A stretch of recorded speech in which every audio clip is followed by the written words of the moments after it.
I made almost 80 videos about running tabletop role-playing games, and every now and then I get someone in the comments asking a question like, how does this all fit together to run a game? Or why is this particular topic important? Who cares? Or I don't understand how you play the game. It sounds like you're never challenging your players and there's no threat of them dying or them failing, or it sounds like you're really restrictive of your players and there's no way that they're going to be able to express their own creative freedom and their own character. If only there was a group of people in the world that had some experience playing with me that could come on and speak for themselves. So I hit up my players, and a few of them agreed to come on and talk about all the things that I do as a dungeon master and how they experience them at the table. But I don't know, me interviewing my own players, that seems a little weird, kind of like a setup. So I asked them to pick among my Dungeon Tuber friends someone that they would like to talk to, and they picked Peter from Tales from Elsewhere. If you don't know Peter's channel, you should definitely check it out. It's helped me a lot to examine why games work the way they do from a design perspective and figure out whether I do actually like some of the choices that they've made and whether I should change them. You should also check out his Kickstarter for Clockworld. No, he's not a sponsor. He doesn't know that I'm doing this part of the video, but I have backed it because I like a lot of the things that Peter talks about from game design perspective. And I'm really excited to write some adventures for his Weird West action horror adventure game thing that he's making. The whole conversation lasted like 2 hours, and I'm not going to make you watch a 2-hour video. I tried to chop up the video and put like bits with like bits so that it had a more organic and narrative flow. But if you do want to watch the whole version, there's a link to it down the doobly-doo. I've been playing with the same local D&D group for something like 16 years now, I think.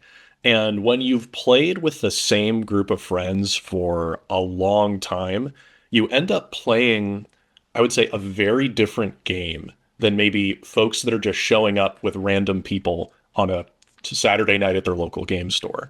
You end up creating your own culture, almost your own version of the role-playing game over time, right? And that's what's really great about it. And so what I wanted to actually start off with, this is for James, is when did this group form and how long have you been playing with this roster of players? John, you and I have been playing together for like 15 years now. I think so. Yeah. John's been in 2 of my campaigns. And then we actually met, I believe you introduced me to Mike through World of Warcraft. And then Mana, we met randomly through World of Warcraft. I just recruited him like out of the blue. It turns out he lived down the street. Wow. And then like, we started playing this game in this campaign in like 2020. They did start out level 1. Yeah. And they're now level 17. Just hit 7. Yeah, they just got the experience for 17. Yeah. Tier 4. So congratulations. Meteor Swarm is in your future. Tier 4 my highest play level in character. D&D is interesting and challenging in many ways. And have any of you ever played to that level before in this edition of D&D? Oh. Okay, a couple of you have. Yeah. Now, you were saying that you actually had played James and John for a while, so you probably played a previous edition before 5e as well? I played 2nd edition. back Oh, in the heck day. yeah. Yeah. Yeah. I don't know. I've so talked to James about previous editions too. So, John, you started in 2nd edition. Is that when you I opted? started in 2nd edition with my brother, and Nice. I loved it. You know, in our household, it was evil, so we were kind of getting away with, doing bad things. But I loved it, and what I love about the more recent editions is how it's been simplified, and I can barely add. Even to this day, I had to like count the dots on the dice in order to do stuff. Yeah. It's translating back and forth between like 2nd edition, Pathfinder, 5th edition. I really didn't play 3rd or 4th edition of D&D, but like I sometimes get my spells confused or their effects confused or like all the mechanics because I'm going back in my mind to how it used to be versus how it is now. I'm asking like, can I do this? And this, I actually play with another group in another city, and they play a different version. And so going back and forth, I keep getting things mixed up. Oh, I feel that. My local group, we have 2 players that are original Redbox players, and then a couple of us that are 3rd edition on. And so we have, it's like, 8 total versions of the game bouncing around in our heads collectively at the table. And so somebody will say, they'll say a spell and like, wait, we got to look this up. So we're remembering some weird edition probably. And so, Mike, you were saying that you had tried a bit of D&D previously. Was that 5th edition that you had tried? Okay, Yeah, it was cool. 5th edition, and yep, I think we only played 1 or 2 sessions, so only got a very little bit of experience with 5th edition before then now having a lot of experience with Pathfinder. And Mana, did you also start with 5th edition? I just want to get everybody's background. No, my first campaign was D&D 3.5, if I remember correctly. Nice. And it was also a first-time DM who was still figuring things out, so it was a learning experience for us all. So now we've gotten a little bit of background on the campaign. It's been going from 1 to 17 now. I wanted to just have maybe James tell us what is the...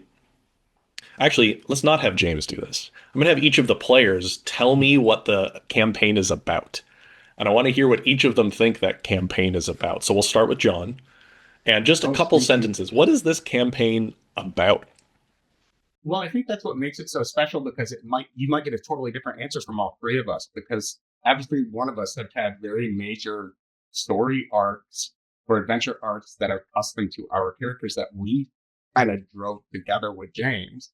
So for my character, I play Sabine. She's actually the heart and soul of the party.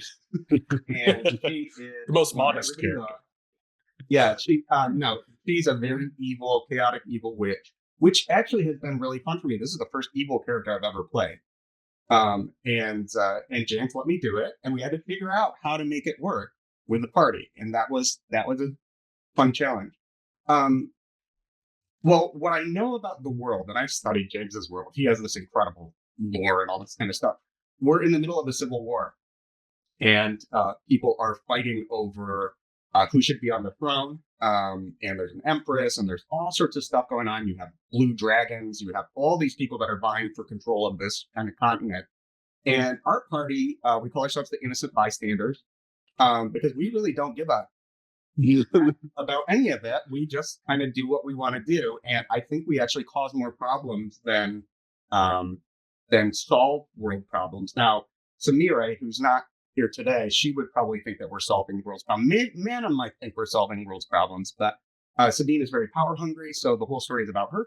And she basically is on a mission to get as much power as possible and become, a demigod. So that's Sabine. Every girl's dream, right? Yeah. So, yeah, Mike, what would you say the campaign is about?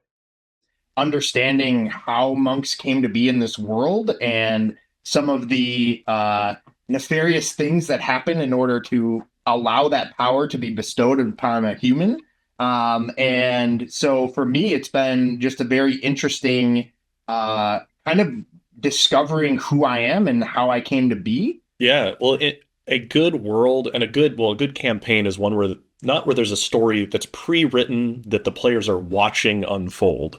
It's the story that is generated at the table, right? So even if you don't have pages and pages of epic backstory when you sit down on session 1, by the end of the campaign, you will have that epic backstory. It's what was actually played at the table, right?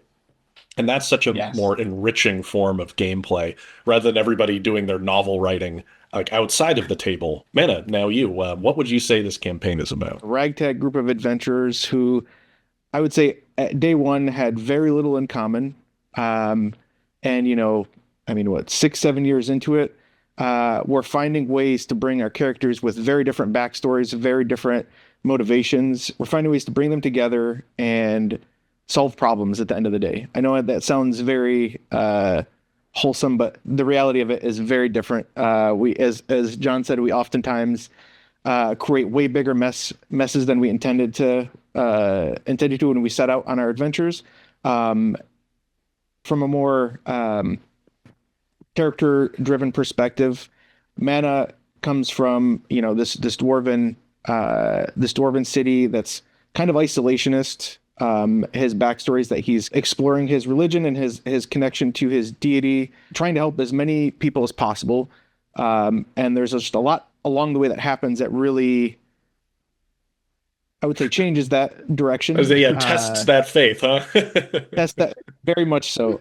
The story of the misadventure is often way more entertaining and memorable than if everything just goes right every time, right? If everything went according to plan every session, there wouldn't be much tension or fond memories, right? It's when things go go sideways, right? That probably the best memories and jokes and things happen.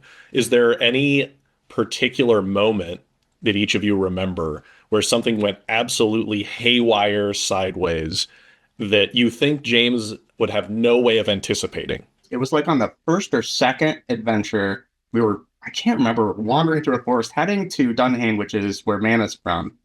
And a succubus came up and essentially tempted us. And Samire, who's played by my sister, decided to make a pact with it. And I think that kind of was like, and as a player who's played for a long time, I'm like, what are you doing? What I enjoy is how James allows us to creative problem solve a lot of these things. So like, we were trying to obtain a key that was on top of a piece of glass, and this piece of glass was creating mirror images or these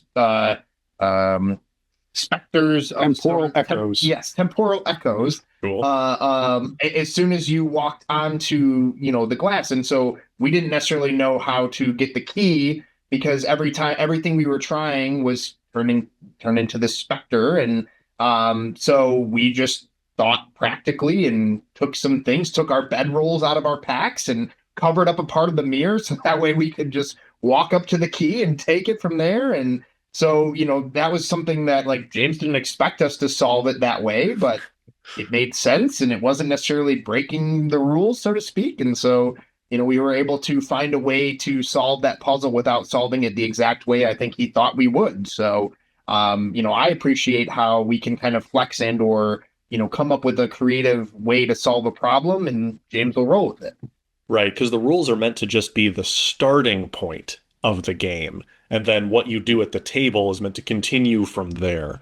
I know some tables, the rules act as more of a straitjacket, limiting. If what you're doing isn't concretely written in the rule book, then it's not something you can easily attempt, right? This is a fairly common thing that can occur. And so it's good that, James, that when you've been playing these games for a while or running them for a while, like the rules are going to change, the additions are going to change, but honestly, the experience moment to moment, regardless of edition of D&D, is largely the same, actually.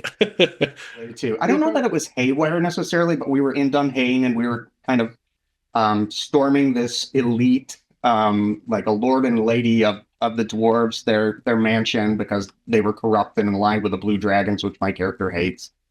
Which is another fun story.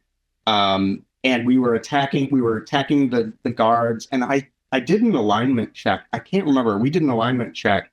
And I'm like, what alignment are these guys that we're fighting? They're evil, right? And actually, no, they were lawful good. And I'm like, wait, we're the bad guys. Yeah, we're the bad guys. We're the story. Like that realization that we were kind of like not the run-of-the-mill heroes.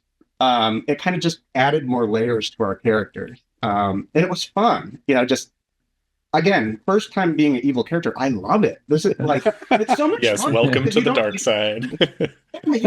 All of the rules, and I haven't really done nefarious things to the party per se. Fireballed me, but no big deal. I didn't know he was there. But the it's a lot of fun to have questionable morality and be able to make those decisions that you wouldn't otherwise play when you're playing. If we had a paladin in the party, it would be a challenge. But it's an escape, right? These role-playing games are a chance to be things you aren't day to day, right? And that's so cathartic. It can be very Mana's character actually, and Samira, I would say, tend to lean more toward like doing the right thing. Zin does the righteous thing. Yeah. But that's been a fun dynamic, and that's where I think it kind of goes haywire because Mana wants to do something really good and get rid of something, and I'm like, no, I want this power for myself. So if Mana was going to get rid of the One Ring, I would go in and scoop it up and take it. Yep. So it's that dynamic is fun to have in the party, and the fact that James lets us have that freedom to have those. And sometimes we actually do have to do private, almost like one-on-one, sessions, if you will, just to make sure that it aligns with the story. Yeah, and there's the the consequences of, look, you guys are playing characters.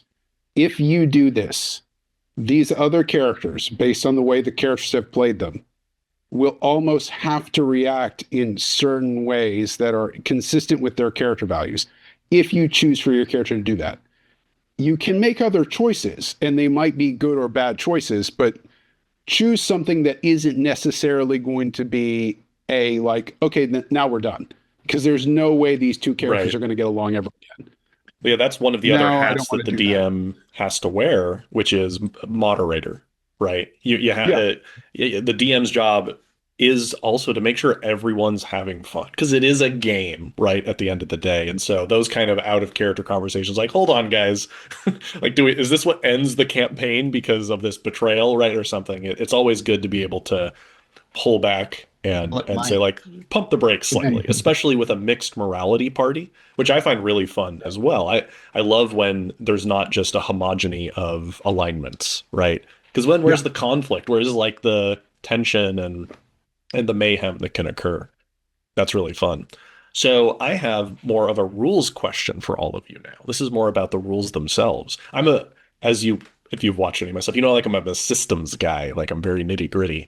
So I wanted to ask all of you if there was a time when you felt the rules themselves were getting in the way and you felt like James just ruled correctly to get things going, right? Where every rule system, you scrape against it sometimes, right? And where the scene just isn't being perfectly replicated in the rules. This happens in every role-playing game system.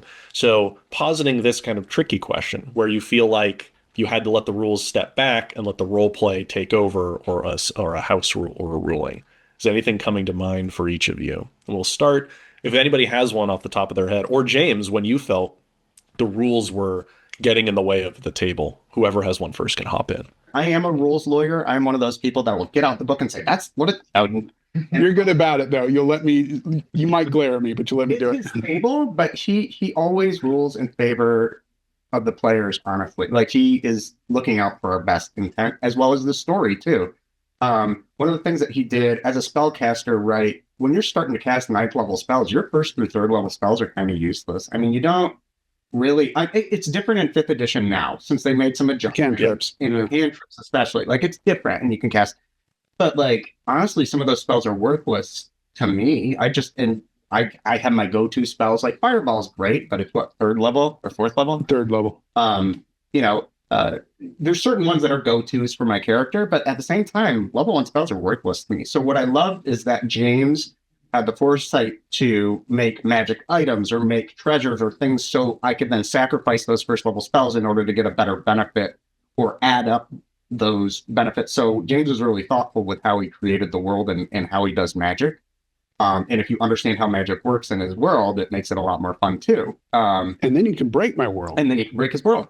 And then the other example, which is from the previous campaign that these guys didn't play in, where the system, it was hilarious to me, and I kind of got upset about it and this was years ago, but we were in a water dungeon. The whole thing is underwater.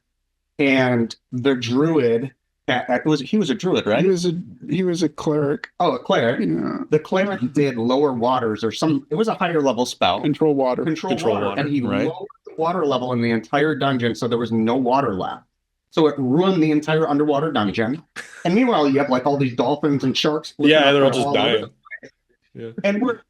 Well, that's what I said. They can't breathe this air. They don't have life bubble or like a shark crit me, and that's when I think I lost it. I'm like, really? A shark out of water is going to crit my character who's in full plate? Like, come on.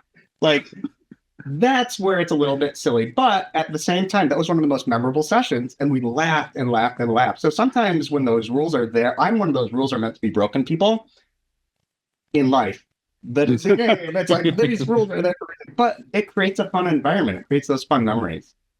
Yeah, and that leads me to actually a follow-up question to that for James related to it is, were there any public-facing house rules, like specific house rules when campaign started, session one, that you told all the players that would be the case, or have you adapted over time as the campaign evolves?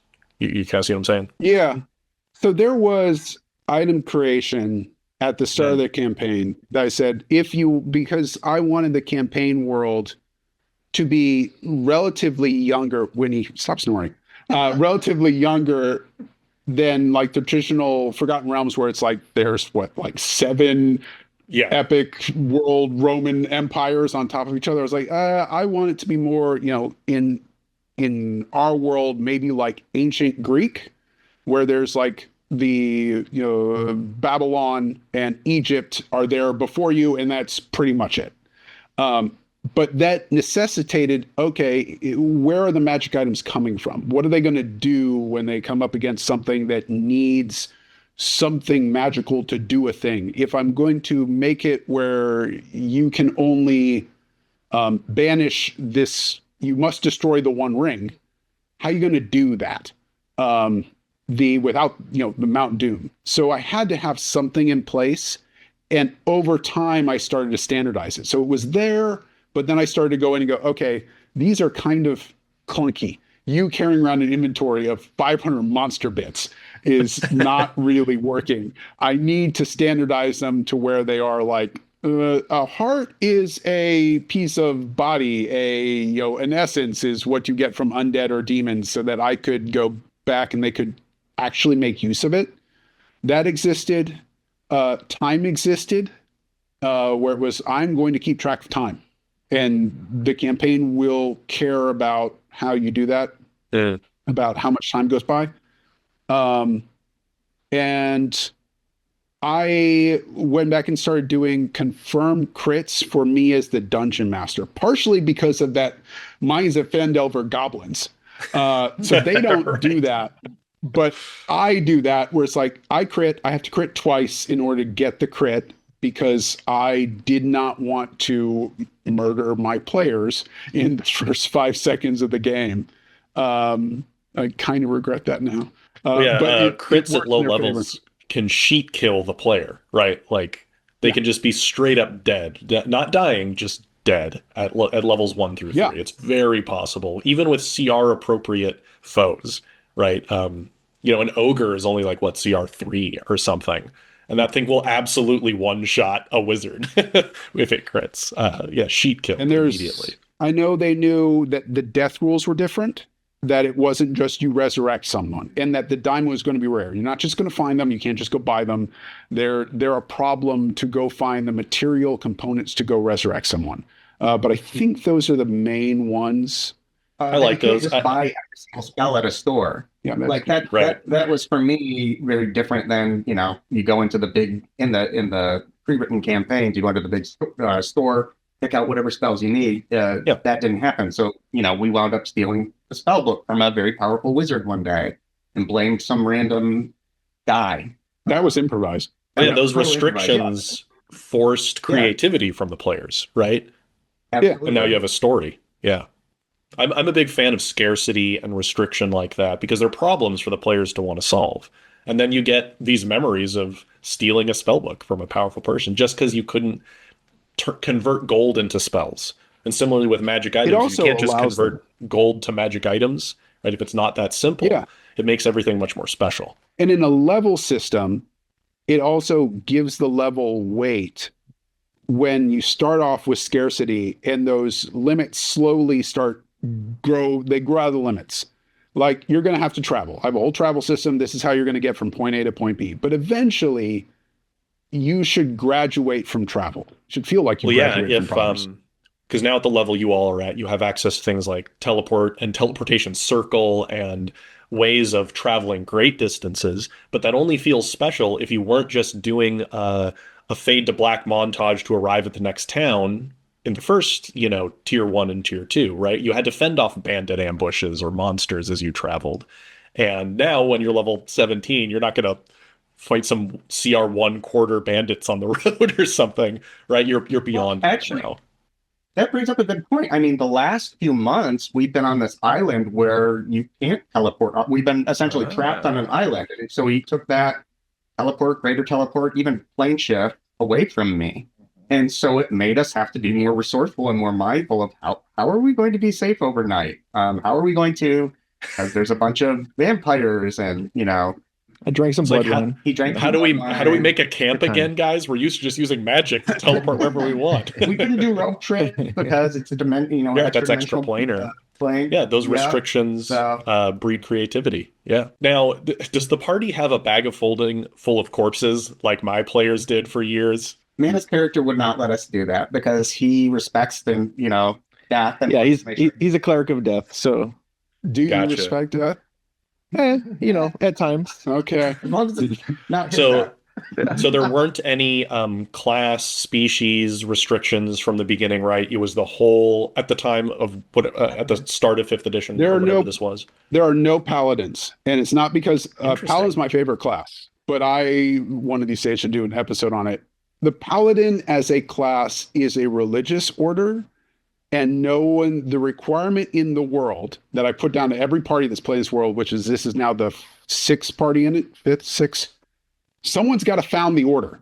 If you want to play paladins, someone has to go found an order of paladins. They do not exist just like a fighter is just every culture has had some sort of warrior culture attached to it. Same thing with priests or a druid. Like they're functionally the same kind of aesthetic in a naturalistic, more indigenous way versus, the living in a stone building.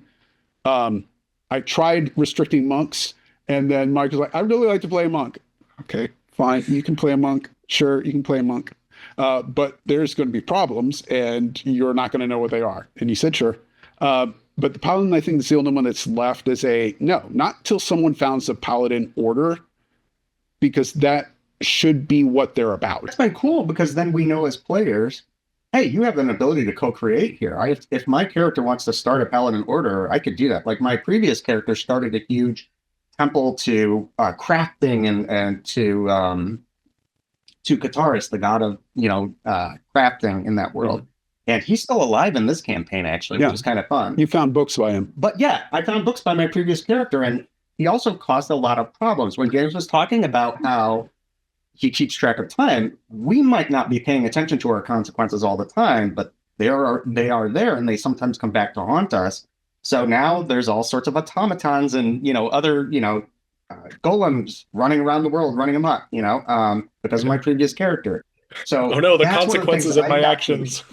Consequences of our players' actions has been a very consistent theme throughout our adventures so far. I wanted to, as a player, for the first time, explore my cleric's ability to proselytize, to try to preach and recruit people to his religion. Well, it turns out a series of really bad rolls resulted in him basically creating a cult of death. That in this. As a player, I was trying to RP, and As you do. I said I wanted to, basically usher people across the bridge, So I use that as an example, and in doing so, I also convinced my pseudo followers to start pushing people off of bridges. So now there's an entire cult, that's dedicated to bringing more death rather than the opposite, which was the original intention. So, Well, yeah, and they started that way, and then they got mad because your character died. He started that before he died, and then he died and refused to stay dead and came back. So they felt betrayed, and cults do really well when their leader betrays them. That always goes smoothly. Yeah, it goes super well. So Very there's stable reactions. Yeah. being able to play out those consequences was really fun. Just kind of seeing the direction that not only the actions of my character went, but also just the as John said, the co-creation of some events that have an everlasting impact on the world. That's what the campaign is about for me. I have no shame. I'll quote Gandalf. What are you going to do in the time that is given to you? And yeah, I mean, they're making problems, but I appreciate that my players are creating new problems. It means I get to keep playing. John and I had a conversation at one point because he's like, is it possible my character goes around and exterminates all the dragons? My character hates dragons. Could I drive dragons to extinction? And I told him out of character as it were, you can, but if you do that, there will be no more dragons in this campaign world. And he walked back with, oh, Oh, okay. Then I don't want to do that. Can I just exterminate the blue ones? Yeah, go for it. And then I found out I really shouldn't have been angry at them at all. I should have just been angry at myself. But that's another whole. Yeah, That's some D&D as therapy situation right there. Yeah. It is therapeutic. Well, yeah, and that's what I'm hearing from a lot of you is we're talking about consequences, right? That the world is responsive to your actions. And it's one of the hardest things to do as a DM is to make the world responsive in a way that doesn't feel unfair.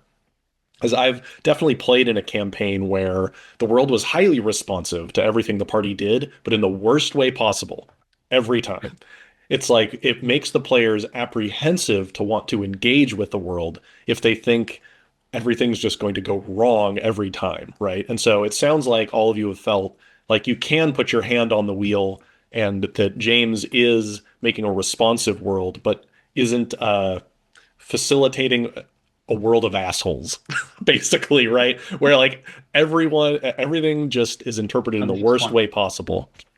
Right. Oh, present company excluded, right? The party excluded. And that's really tough, actually. And it takes a lot of practice. And I mean, James, you've been DMing for many years, of course. And so you've honed your skills. But that's something that I've definitely seen be challenging for especially new DMs to simulate this world fairly, right? That's not easy. But would you all say that the world is simulated in a way that feels responsive and not cruelly so? you can say no. No, I Yeah. absolutely do. I mean, I think all of the consequences. I think there's times when maybe you as the player don't consider the full consequences of your actions. However, in retrospect, you can always look back and say, okay, that makes sense. This seems like a logical consequence of this action. And very often, you get to see the positive consequences of your actions. But I would say overall, it does feel like a very engaging world. Like there's definitely impact from this small group of as we like to call ourselves, innocent bystanders. Very innocent, yes. It feels alive often.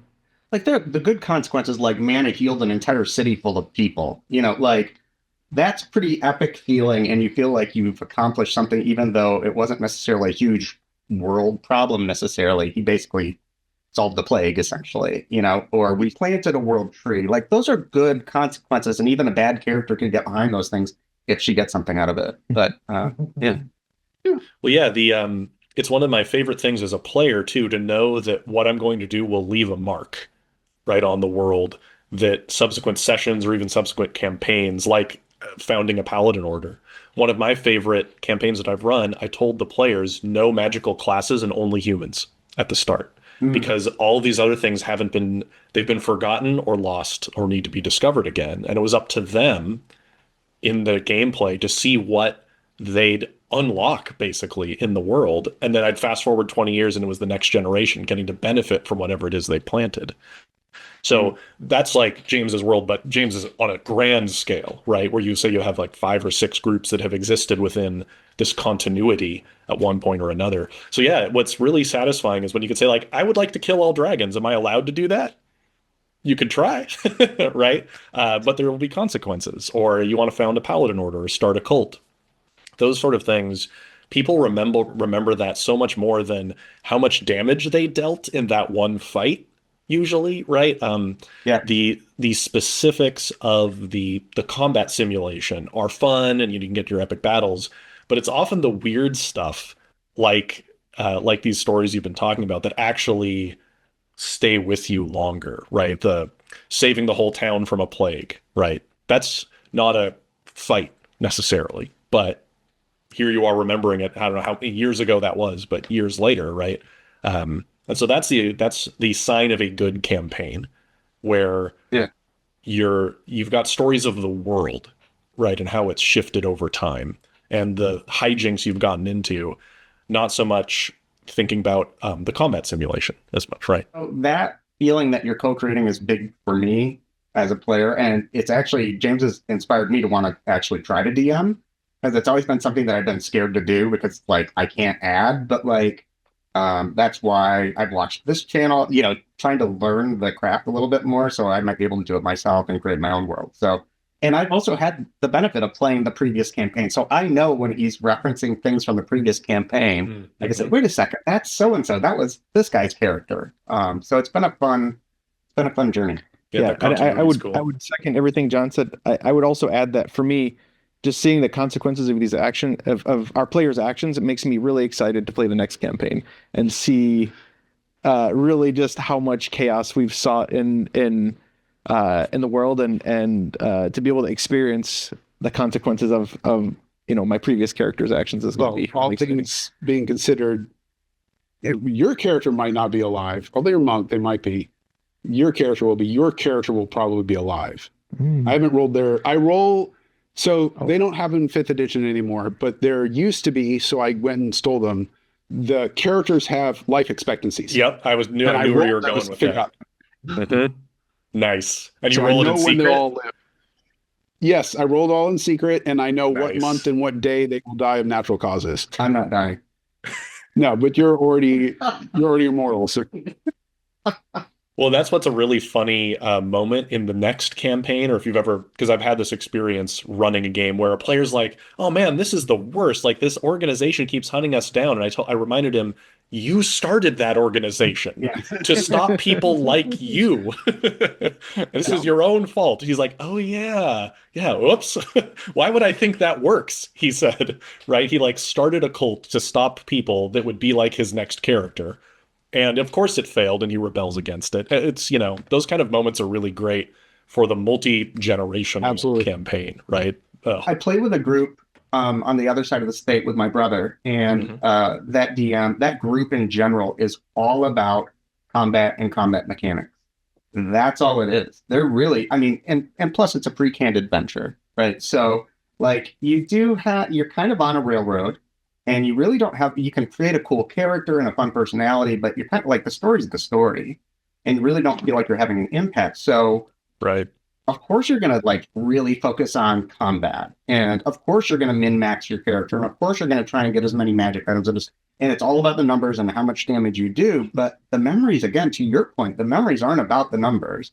The memories are about the fun that you're having, mana sliding on a shield, through a bunch of, goblins, or, Mike taking on a red dragon, 100 feet in the air. Like, all of those things are the memories that I really look forward to.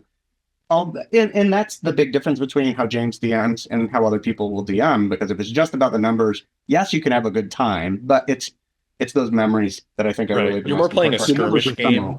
Right. Some DMs run it almost like a skirmish game, right? Where you're going through dungeons, and there's a series of fights, and you must go through these series of fights to complete the dungeon. And so they try to make the fights fun, and there's cool set pieces, but it is, at the end of the day, mostly just a series of combats, right? Without a lot of player agency over them. And that's a style, right? It's a style.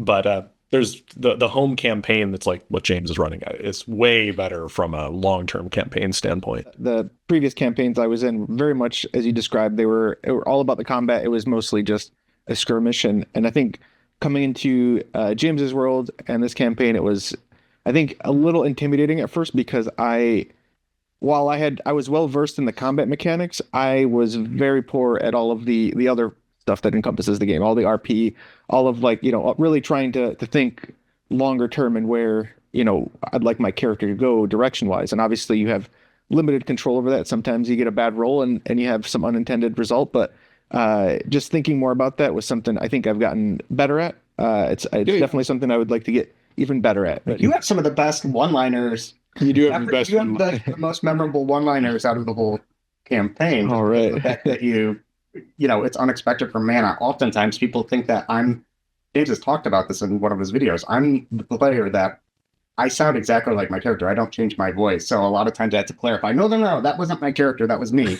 Right. Or, oh, I'm sorry, guys, that was my character, that kind of stuff. So, but mana, I think you're hilarious. I think it's being a good player isn't necessarily about being a good actor, right? It's having an acting background can help with improvisation in particular. But being a good player is just about investing, right? You invest emotionally in the scene and you roll with it more so than needing to be good at acting. I'm a terrible actor, but I get really into character. Like, I can't do voices effectively, or any of that. But it's about investing, being part of it. Being able to drop into the mindset of another character is a skill that is honed via acting, right? And that isn't easy.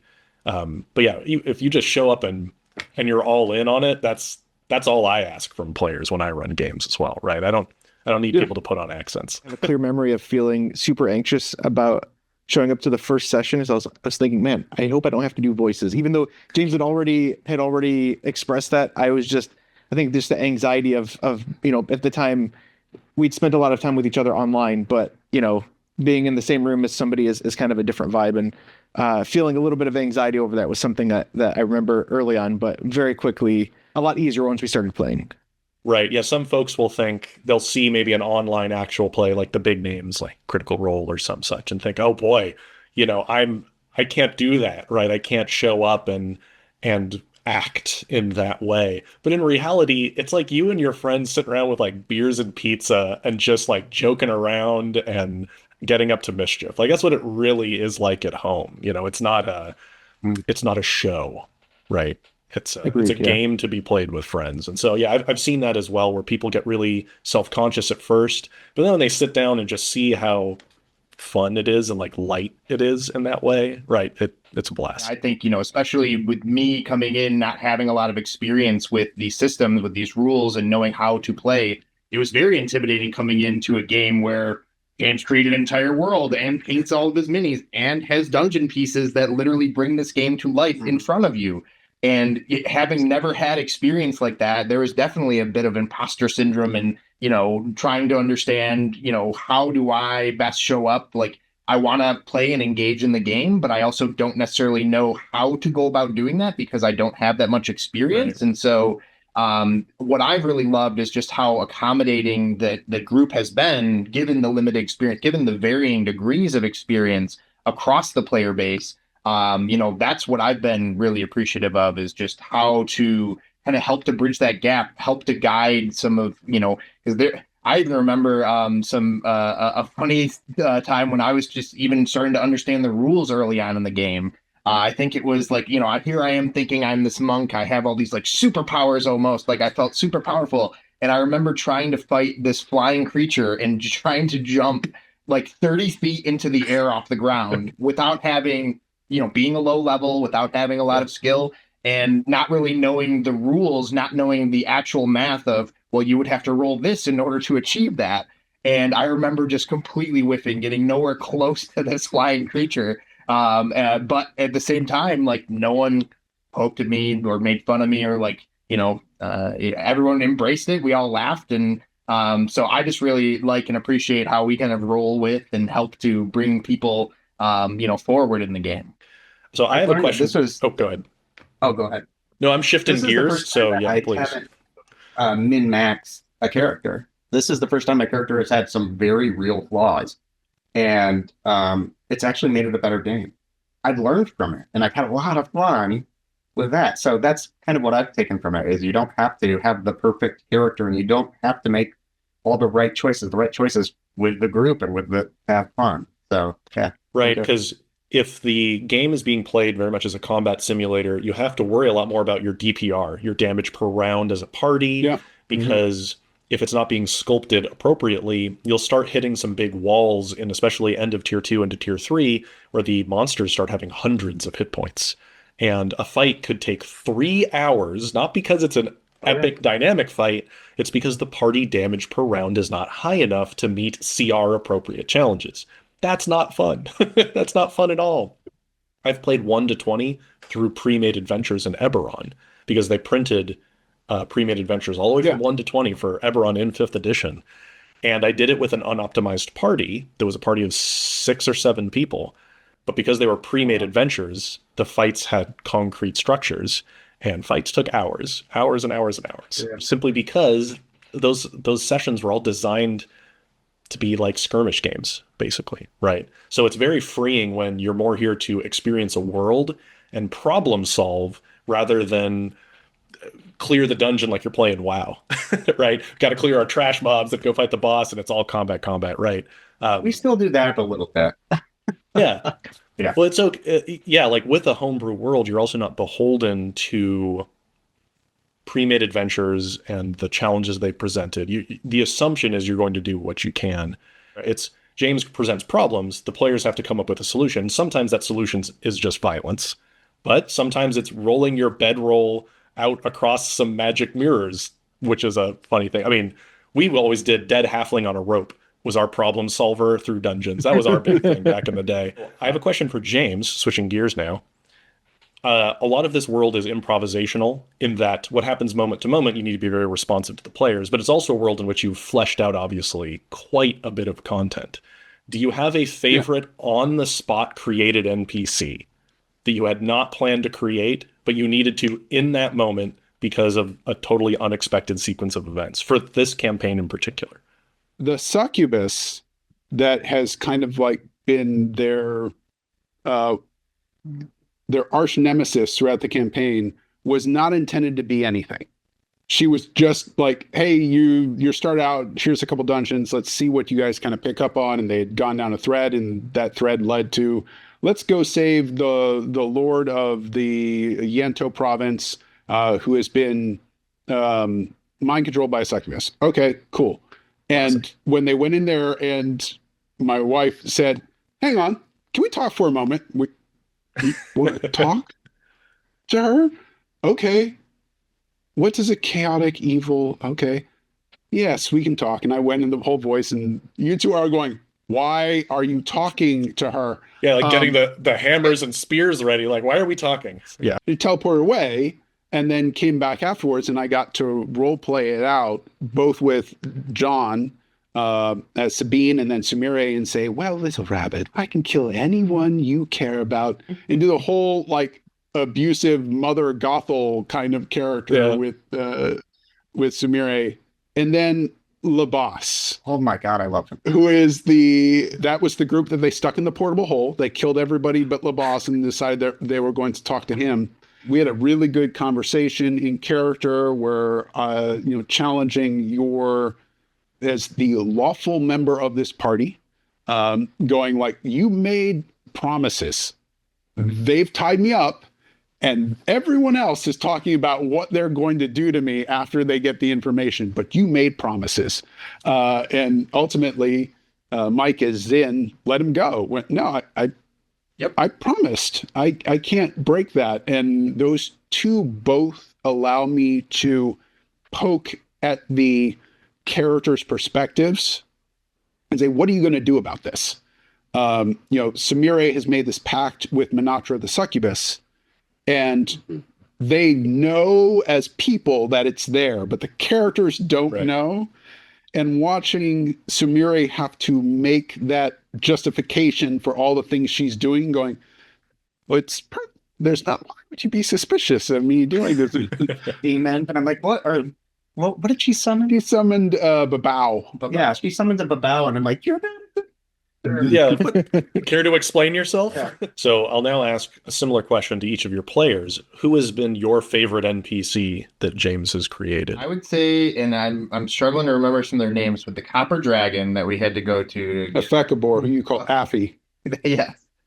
He was one of my favorites, and because he was just a very whimsical, a lot of fun experience with him. And then I don't think we got his name, but the guard that was in front of the one room that we were in the last dungeon. Oh yeah, he was awesome. Right, I don't think we ever got his name, but he was Holyroot number 3. It was just that a nobody are supposed to just be like a guard blocking a door, but it ended up being one of the most fun people to interact with. And just so I guess that goes to speak to like even these nameless NPCs can be some of the most memorable and fun NPCs of the game. I love a good guard.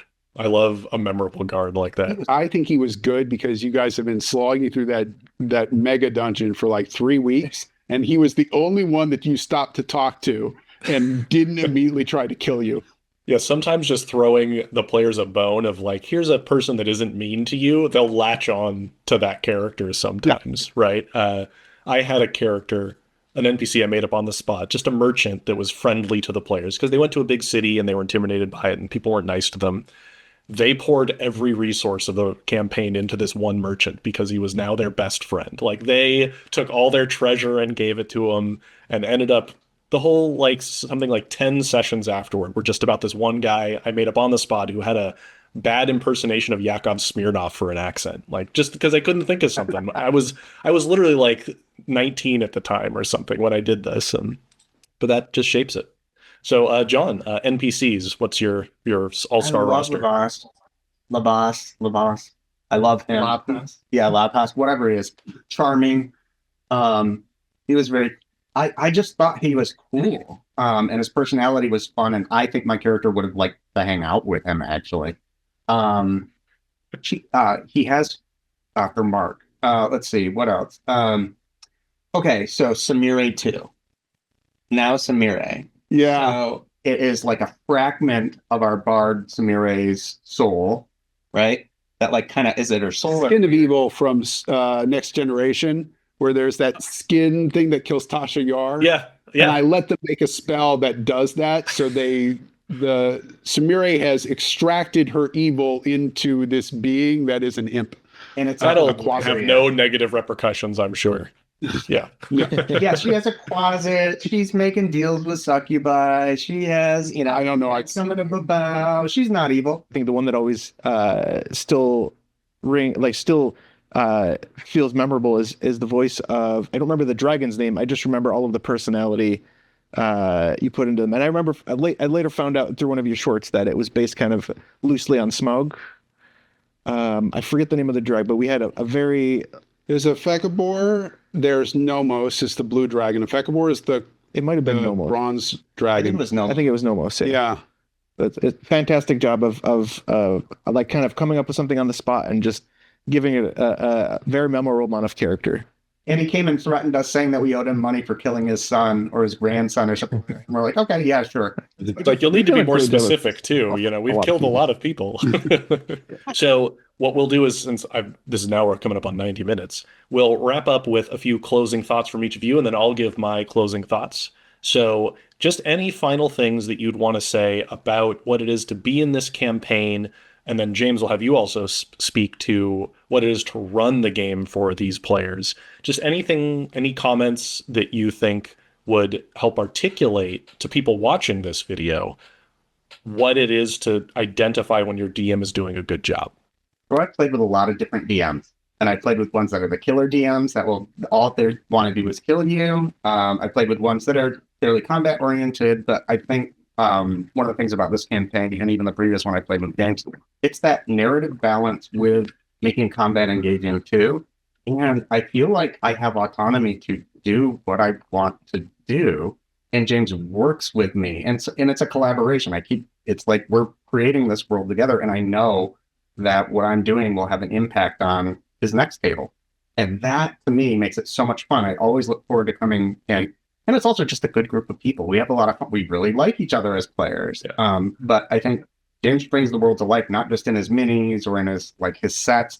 I mean, they're elaborate. They're pretty incredible. But also the personalities, the history, the Book of Fordring, my God. Or what is it called? I had to change the name because it was alarmingly close to a Mr. Colville's world, so I changed my name to Ann Salem. Thanks for that, Colville. But like you can read it and read the history of the world, and I really got into the lore and the world building, and I know all the gods and even the ones that Mana killed. And I think it's just the time, energy, effort, and care that goes into all of those details that really bring it all together. And your DM may not have every single aspect across the board, but where they're putting their time, energy, effort, and care into, that's really what's going to help to foster the environment that creates the world that we all then love and enjoy. Any sort of RPG experience that involves other people, this is the closest I've felt to feeling like I'm playing a character in a really engaging novel or series, for that matter. And it genuinely, it's engaging. It has a lot of depth. We're able to express our creative freedom. We're able to really and I think this was something that I mentioned earlier. It felt a little intimidating at first because, quite frankly, I didn't know all the possibilities of what I could accomplish in the world as the character. And this many years later, I still feel beyond excited. Every time we have a session scheduled, it makes my week. James, we'll end that sequence with you, and then I'll give my thoughts as well after listening for this whole time. I would not want to run the Lord of the Rings, the book. I would want to start with these. I know who Gollum is. I know who the Witch King of Agmar is. I know who Denethor and Sauron and Saruman are. I know who they are as characters. This is where the ring is. What are you going to do about that? Watching you guys attach to things and then just go, I'm going to go this way and go, all right, I guess I'll chase after you that direction, is what I want to see, what chaos you guys bring to whatever I've set up on the pieces of the board and go, this is how the board is set. What are you going to do to it? Oh, cool. That's an interesting move. I'll do this. Oh, hey. I like seeing your guys' joy, but that also is what brings me joy, is watching you guys muck with my world. And we do muck. Yeah, I could tell there's a lot of mucking. So something that I've observed in this conversation with all of you, which has been a ton of fun, and that I think is an important lesson for DMs to take away from it, is that when your players reach their hand into your world, they reach out and they try to interact with it, you want to reward that with interesting consequences, not necessarily punishing. You don't want to slap their hand when they try to break off the rails, so to speak. You don't want to punish them for that, because the more you reward with fun experiences, I mean, not necessarily reward like they earn treasure, but the more you reward players for reaching into a world, the more they're going to want to keep doing that, and the more collaborative the story continues to become. John, you may have played in games like this where you tried to reach out into the world and you got your hands slapped for it. And like, okay, I'll just keep going with what I was doing, what we're supposed to be doing then, right? If you allow that chaos in, well, it's not really chaos, just allow the players to guide where it's going to go, and you build the track along the way, right? The track isn't already built. You may have grand story set pieces or something that you want to have happen. Maybe you're ready for it. But then the players meet some weird NPC and go down some other rabbit hole. And by rewarding them for that exploration, it means every funny accented NPC you throw at them, they're going to just dig into this now, right? It means that the guard in a mega dungeon is something that they're going to want to talk to now, right? Because now they've learned that not every NPC is a binary interaction between, is it an enemy we must slay immediately, or are they an ally, right? The world isn't full of binary decisions in that way. So that's been my observation of what makes a long-form campaign like this feel responsive. I'd wager there's whole stretches of time when you're running, James, where you're actually not saying anything, where the players are just talking, right? And the world is continuing to render almost without you having to put your hands on it, right? And that's only happens because the players have been shown that reaching into this world and interacting with it will be rewarded with fun, right? Because it's a game. It's supposed to be fun at the end of the day, right? You can have intense stuff and harrowing moments, but it is supposed to be a fun game. So that's been my observation of like the one key thing that James does here for this group, for you guys, is your hand is met with fun when it reaches into the world.